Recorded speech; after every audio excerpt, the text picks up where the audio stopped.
Welcome back to Beyond World is One. You're watching Speed News with me, Vidur Kathuria. Let's get started. The Indian Army successfully conducted a trial of the Akash next generation missile system. During this trial, the missile system met all the required service quality standards. According to DRDO, during the trial, Akash NG accurately destroyed aerial targets at various distances and altitudes. This included low-flying targets near the border as well as high-altitude targets at long ranges. The Akash NG system is completely built with indigenous technology and features a domestic RF seeker and a solid rocket motor.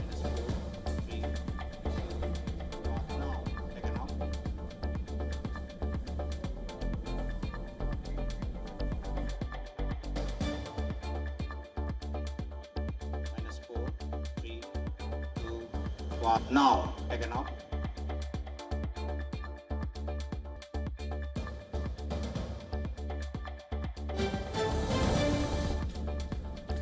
The US government has changed the regulations governing the H-1B work visa selection process. The administration has replaced the lottery system with wage and skill-based selection. According to the latest notification, the DHS said the move would better protect the wages, working conditions and job opportunities for American workers.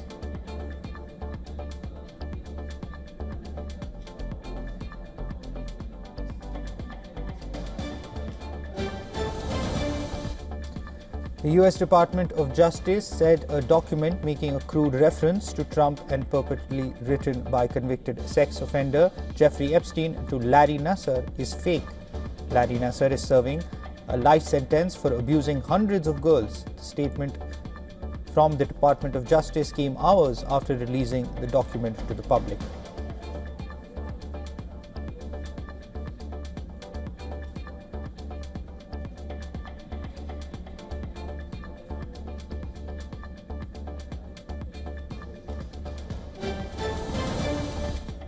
The Supreme Court rejected President Donald Trump's request to allow him to deploy the National Guard to Chicago to protect ICE agents. Even as the order comes as a setback for Trump, a statement from the White House said the ruling will not stop Trump's effort to enforce immigration laws, protect federal personnel, and safeguard the American public.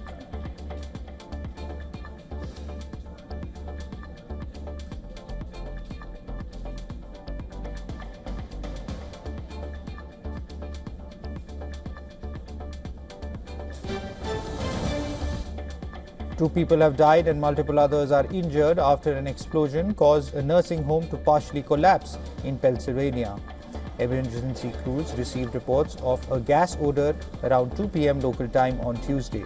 When crews arrived, the building exploded, causing a massive fire. Authorities said the governor was quoted as saying that the exact number of injuries is not yet known and the cause of the blast is under investigation.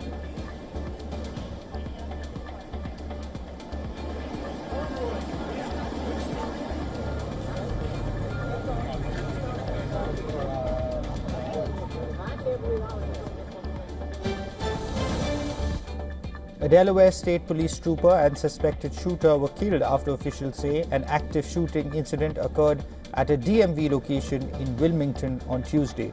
The trooper, who has not yet been named, was at the reception desk when the 44-year-old gunman walked in. He approached the trooper and fired. State police said the gunman and state trooper were transported to a hospital where they died.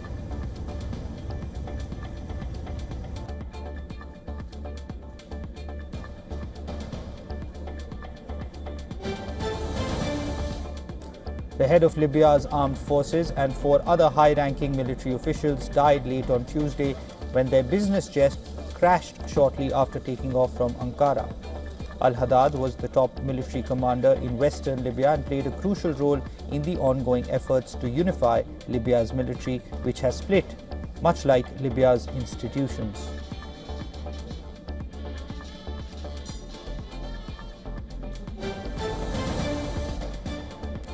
Amid relentless assault by the Russian army on the front lines, Ukrainian troops have withdrawn from the eastern town of Siversk.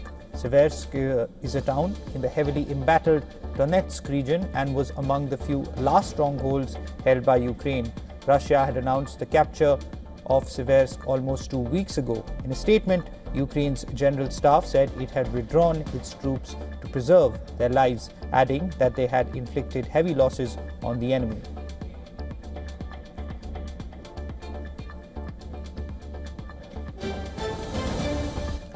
While US strikes against alleged drug boats continue, Russia and China have criticized the US tactics at the United Nations, calling it cowboy behavior and intimidation.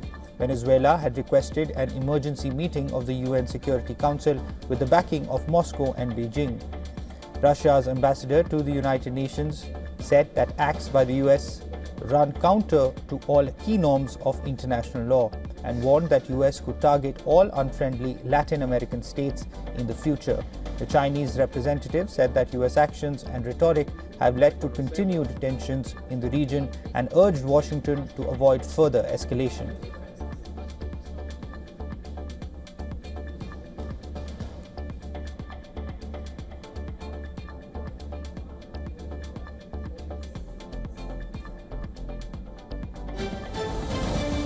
Belgium has formally joined the case launched by South Africa at the International Court of Justice, alleging Israel is committing genocide in the Gaza Strip. In a statement on Tuesday, the ICJ said Belgium had filed a declaration of intervention in the case. Countries including Brazil, Colombia, Ireland, Mexico, Spain and Turkey have already joined the proceedings.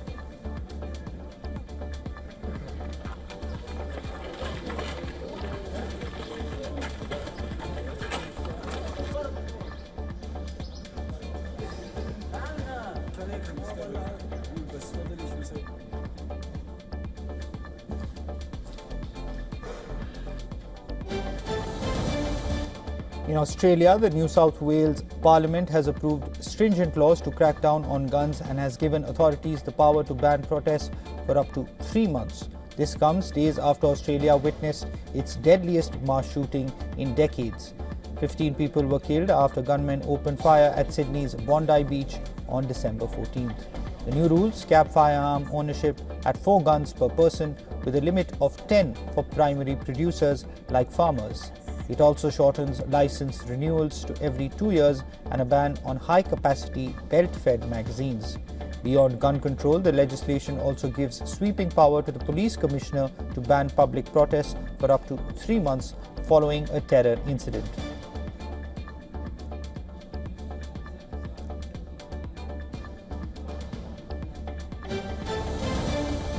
The Canadian law enforcement has issued a countrywide warrant for the arrest of a suspect believed to be involved in the murder of a 30-year-old Indo-Canadian woman in Toronto.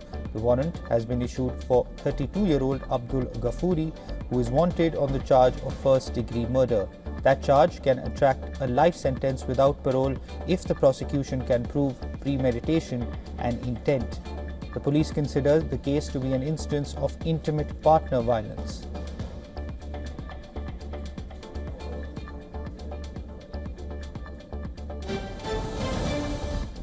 Chilean President-elect Jose Antonio Cast and Ecuador's President Daniel Noboa held a meet in Quito.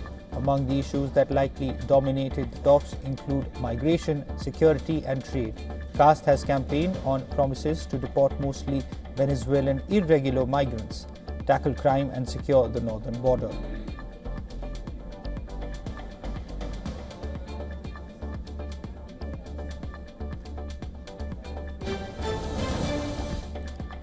Miners clashed with police during riots on the second day of demonstrations in Bolivia. The demonstrations have been rampant over the past few days over the fuel price increase announced by Rodrigo Paz's government.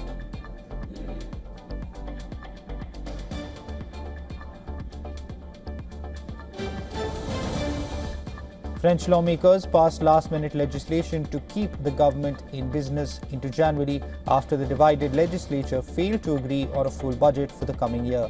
The legislation was passed by the lower house of parliament earlier on Tuesday before being passed by the Senate on Tuesday evening.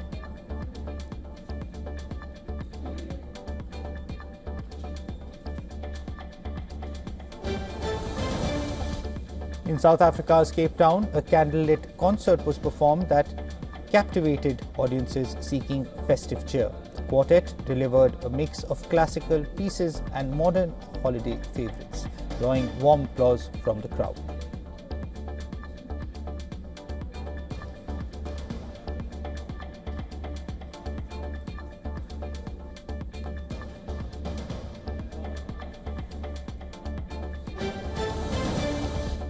Ukrainian families who took in displaced children during the war gathered together in Kyiv on Tuesday for a Christmas celebration dinner. The event, organized by a foundation, brought together at least 55 families for an evening of festivities and performance.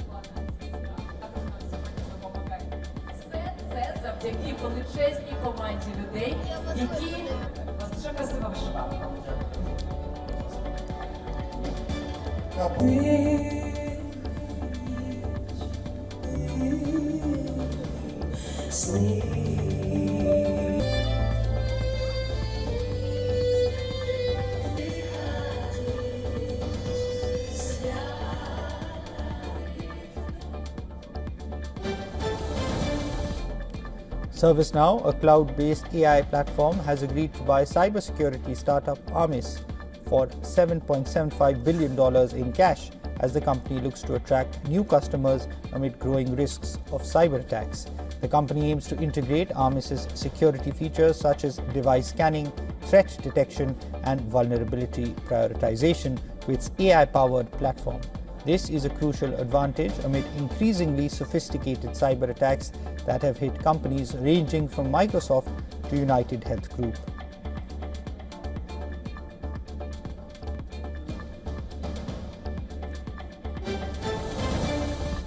The U.S. Federal Communications Commission has barred imports of all new models of foreign-made drones and key components, citing national security risks. The move adds Chinese drone makers, including DJI and Nat'l, to the FCC's covered list, blocking approval for new drone models in the U.S. The decision marks a major escalation in Washington's crackdown on Chinese-made drones. The FCC said the order does not affect drones already approved or previously purchased by consumers.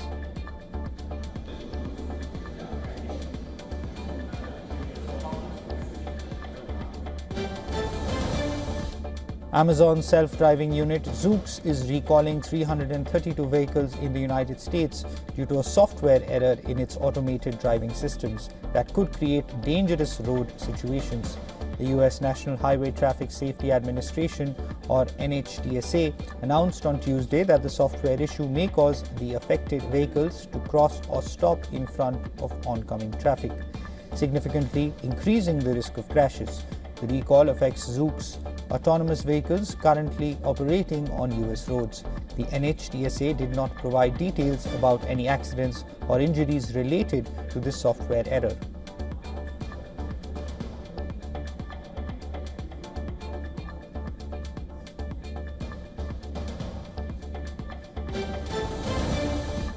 Apple will allow other app stores besides its own in the tech giant's iOS operating system in Brazil to settle a 3-year case with the country's antitrust regulator.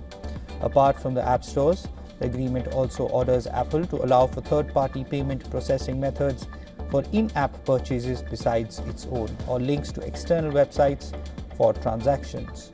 Apple said in a statement it will make the changes to comply with the demands of the regulator, but that these moves will open privacy and security risks to users.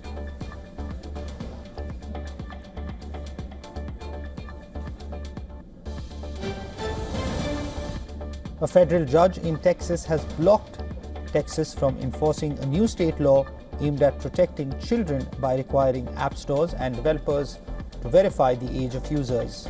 In a win for Apple, Alphabet's Google, and other technology companies, U.S. District Judge Robert Pittman in Austin issued a preliminary injunction finding the measure likely violates the U.S. Constitution's speech protections under the First Amendment.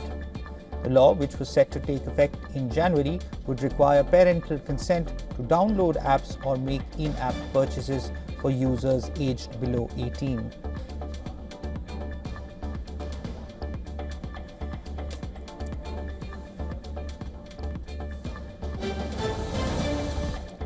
According to a senior Trump administration official, roughly 25,000 people have expressed interest in joining the Trump administration's cadre of engineers known as Tech Force, as the US government looks to install staff with artificial intelligence expertise in federal roles. The director of the US Office of Personnel Management, Scott Cooper, said the interested candidates will compete for 1,000 spots in the first Tech Force cohort. The recruits will spend 2 years working on technology projects inside federal agencies, including the Departments of Homeland Security, Veterans Affairs, and Justice, among other government offices.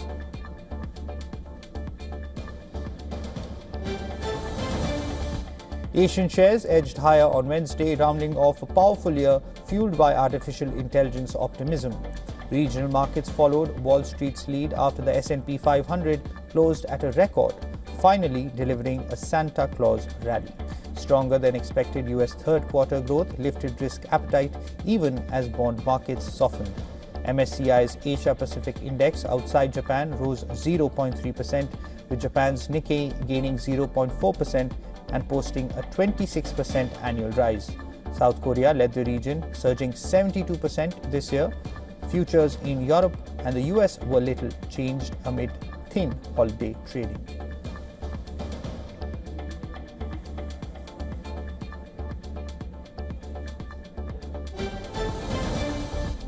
Gold and silver surged again in early Asian trading, extending a historic rally into year-end. Spot gold climbed 0.8% to a fresh all-time high of $4,524 an ounce, taking its gain for the year to 72%.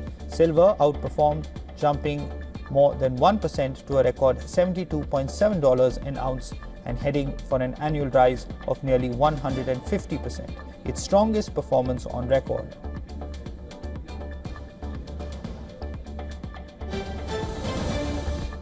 Oil prices were steady in early Asian trade, but crude is still on track for a third consecutive year of losses.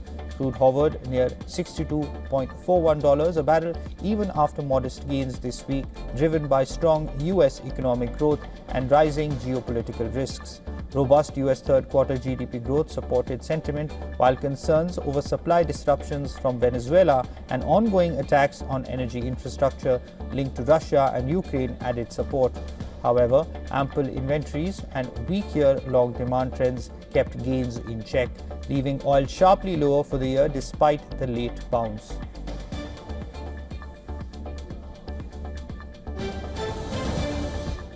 The United States has delayed the announcement of new tariffs on Chinese semiconductor imports until June 2027, despite accusing Beijing of unfairly pursuing dominance in the chip industry. The move follows a year-long investigation into China's exports of older technology chips and keeps the option open for future duties, with rates to be announced at least 30 days in advance. The delay is seen as an effort to ease tensions with Beijing amid negotiations over rare earth exports and technology restrictions. China has strongly opposed the plan, warning that politicizing trade and technology could disrupt global supply chains. The decision comes as the chip industry awaits the outcome of broader US tariff probes.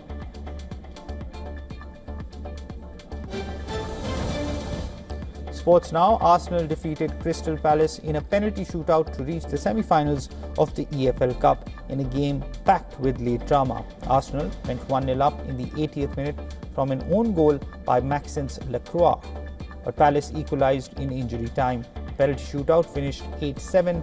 Lacroix's penalty, the only one missed for either side, as the Eagles bowed out of the competition. The Gunners will now face London rivals Chelsea over 2 legs for a place in the final.